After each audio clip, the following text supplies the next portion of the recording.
Sveiki visi! Internete pasirodė labai daug video, to pačiu ir nuogąstavimų, kad omega-3 žuvų taukai tirpdo putoplastą. Atsakysiu į klausimą, kodėl taip yra, ir to pačiu padarysim dar eksperimentus su kitais aliejais. Tai yra makadamijų aliejus, tai yra cinamono aliejus, tai yra šalavijų aliejus. Ką aš čia dar turiu, rozmarino aliejus, dar čia trūktų gvazdikėlių aliejus, paprikos ir taip toliau. Žodžiu, išsklaidysiu mitus, kas liečia žuvų taukus. Atidarau naują buteliuką, tai yra Nature Sunshine kompanijos žuvų taukai. Po to priartinsiu vaizdą, kad jums būtų geriau matyti. Čia paėmiau dar kitus žuvų taukus, nesakysiu kokios kompanijos, bet tai yra taip pat porą kapsulyčių, kurios taip pat išmėginsim. Taigi, čia yra putoplastas. Ir pradžiai pradėsim nuo no-name.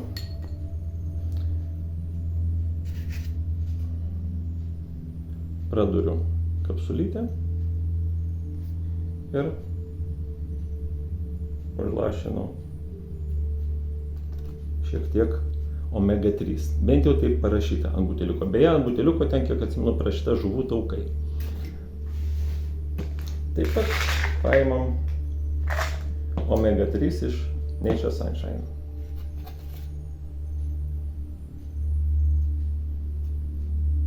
Iš karto galiu palyginimui pasakyti žymiai kietesnė kapsulė. Tai yra saugiau ir patys žuvų taukai, jie turi tirpti ne skrandyje, o žarnyne. Tai apsprendžia būtent tos kompanijos susirūpinimą, kad tas įvyktų visas procesas teisingai. Taip, gerai, važiuojam toliau. Čia yra makadamijų aliejus. Iš Maroko, beje, atsivežėm. Nežinau, ar gerai matosi, fokusuoja.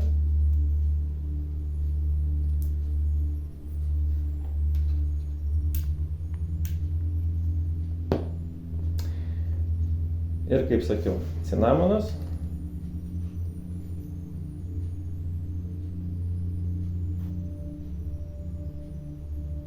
Matosi.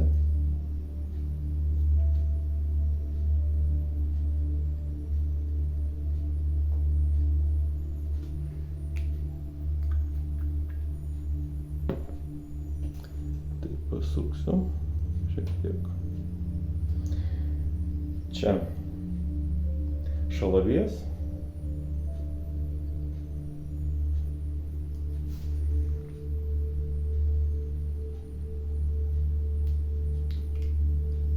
Jisai labai gražiai susigirs, aš manau. Praktiškai man jau net nebeblizga. Gero daikto negaila. Ir rozmarinas.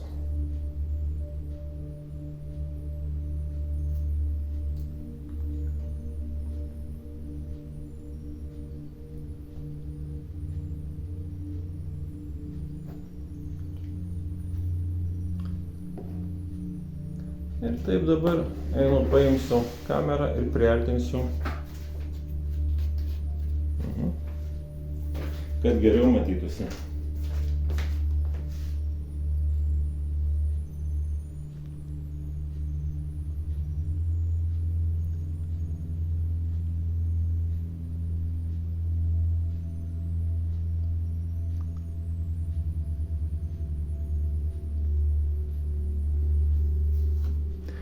Taip, prie omegos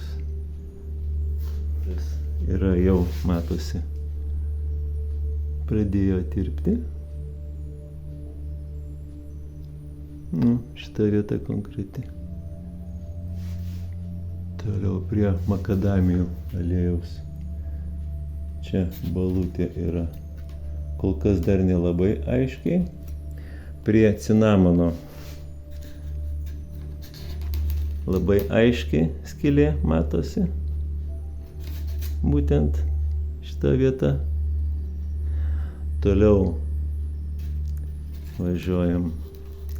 Taip pat matosi, pradėjo tirpinti putoplastą. Ir, žodžiu, abudu eteriniai aliejai, tiek rozmarino, tiek šalavijo, jie taip pat pradėjo tirpinti putoplastą. O dabar atsakysiu, kodėl taip įvyko. Taigi dabar labai gerai matosi.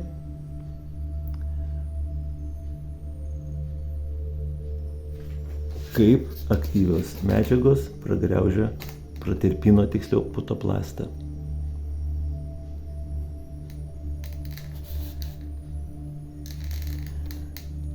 Eteriniai aliejai ir omega-3 tikrai tirpina putoplastą.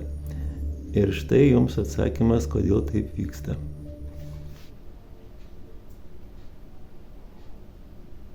Taigi, panagrinėkim dabar cheminės formulės visų šitų reagentų, su kuriais darėm eksperimentą. Visų pirma, kas tai yra putoplastas? Putoplastas tai yra polimeras, tai yra polipropileno cheminė formulė, kuri yra C3H6, kaip matote, skliausteliuose N, kur N reiškia, kad ši formulė yra polimeras ir susideda iš ilgų grandinių, kurios ir sudarytos yra iš daugybės būtent šito C3H6 monomero vienetų. Kaip žinia, ko gero visi, ypatingai vyriškiai, paeksperimentavo vaikystėje kažkada, tai ar ne, kad putoplastą arba kai kuriuos plasmasės junginius tirpdo acetonas. Taigi, acetono cheminė formulė yra CH3 skliausteliuose dvivalentė, tai yra 2 atomai plus CO, tai yra anglies oksido atomas vienas. Tai yra ketonų grupė, o kas yra ketonai turbūt ne naujiena daugam, ar ne? Tai yra kepenys gamina ketazę, kuri degina riebalus, virsta ketonais. Tai yra mūsų energija. Tai vėlgi ketonai tai yra ketazės rūgštis. Toliau, omega-3. Kaip žinia, omega-3 susideda iš dviejų pagrindinių nesočiųjų riebalų rūgščių. Tai yra DHA, tai yra dokozaheksano omega-3 riebalų rūgštis, kurios cheminė formulė yra C22H32O2.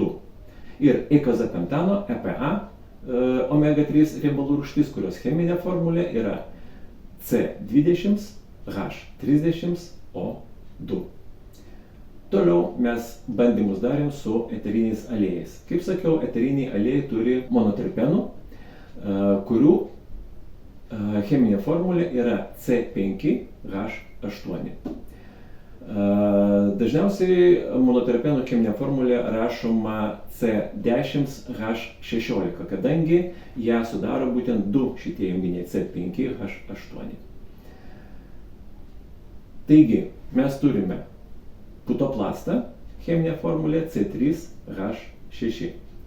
Eterinių aliejų cheminė formulė monoterpenų, tai yra C6H8 arba C5H16.